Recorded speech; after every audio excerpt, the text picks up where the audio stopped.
तो ब्रह्म की पूजा कभी इंद्रियों से नहीं होती।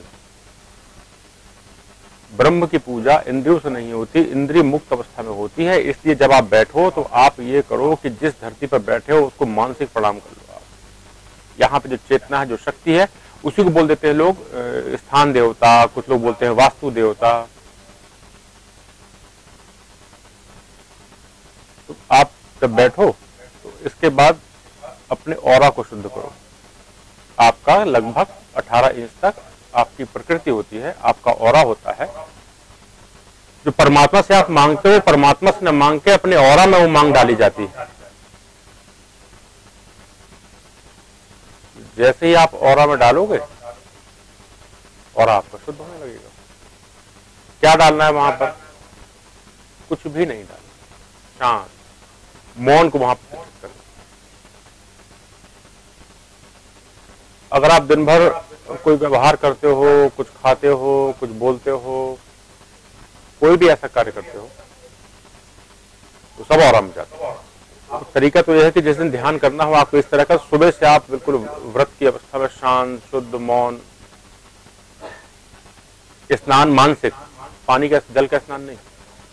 जल का स्नान करके साफ सुथरे कपड़े पहन के ध्यान नहीं किया जाता।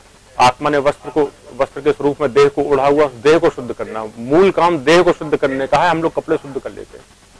एक आध बार आप बिना स्नान किए पूजा करके तो देखो, और दूसरे दिन स्नान करके पूजा करके देखो, दोनों के अंतर को महसूस करो। आप कुछ समय बाद आप स्नान से मुक्त हो जाओगे। ऐसा नहीं होगा कि आप अगर स्नान नहीं किए हो और बहुत गहरे से पूजा कर रहे हो तो ब्रह्म नाराज हो जाएगा। आपका 2 लोटा जल ब्रह्म तक ना पहुंच पाएगा। हाँ, आप किसी न किसी मत, हिंदू, मुस्लिम, सिख, ईसाई जिससे भी जुड़े हो, उसका प्रभाव, उसके संस्कार हो सकते हैं। इस जन्म में आप हिंदू हो, पिछले मुसलमान रहे होगे, उसके पहले ईसाई रहे होगे, उसके पहले सिख रहे होगे, जाने कितने संस्कार। तो आप आज जो कर रहे हो कल ठीक उसका उल्टा करोगे आप, या किया है आपने। तो अपने शरीर को शुद्ध करें। अब ऑरा शुद्ध होगा, ऑरे का प्रभाव शरीर में जाएगा, एक एक रोम शुद्ध होने लगेगा, एक एक रोम शुद्ध होगा, आंखें शुद्ध होंगी, जुबान शुद्ध होगी, भाव शुद्ध होगा, विचार शुद्ध होगा। विचारों को देखें, विचारों में नम्रता, विनम्रता, कोमलता, समर्पण, विसर्जन का भाव आया कि नहीं आया। विचारों से हम विसर्जित हो पा रहे हैं कि नहीं हो पा रहे हैं, इस भाव को अपन गहरे से महसूस करेंगे। तो धीरे धीरे करते करते आप देखोगे, हम भी जो भी करते हैं पूजा और जो भी ध्यान करते हैं, तो पहले हम भी करते थे और करना चाहिए। मंदिर है, मस्जिद है, चर्च है, गुरुद्वारे है, जाने चाहिए, लेकिन शुद्धि के लिए जाना चाहिए, देह शुद्धि के लिए जाना चाहिए। वहां मांगने से कुछ नहीं होता। जो मिलेगा वो अंदर से मिलेगा, बाहर से कुछ नहीं मिलने वाला आपको। जो प्राप्त होगा अंदर से मिलेगा। ब्रह्म अंदर है, बाहर कुछ नहीं मिलेगा। अंदर के ब्रह्म को जितने जान लोगे तो आपके अंदर के ब्रह्म से परिचय हो जाएगा। जितने भी यहाँ बैठे सब चैतन्य आत्माएं बैठी हुई है, सबके अंदर ब्रह्म बैठा हुआ है। तो अगर हम आपको प्रणाम करते हैं तो अपने आप को प्रणाम कहलाएगा, अगर हम अपने आप को प्रणाम करते हैं तो आपको प्रणाम कहलाएगा। कैसे? कभी आईने के सामने खड़े होइए, हाथ को सिर में फेरिए, आईना भी वैसे करेगा। जो व्यवहार आप करोगे वैसा आईना में होता जाएगा। तो 2 लोग व्यवहार नहीं करते, व्यवहार तो एक ही लोग करता है।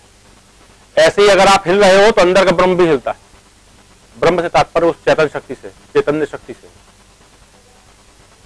ब्रह्म का मतलब ही होता है जो बहुत बृहत्तर हो, जो विराट हो, जो अनंत हो। अनंत वो होता है जिसका अंत ना हो। तो अंदर से एक बहुत गहरी विराट अवस्था आपके अंदर है, जो बहुत सूक्ष्म में बैठी हुई है। और हम लोग तल में जीने वाले लोग हैं।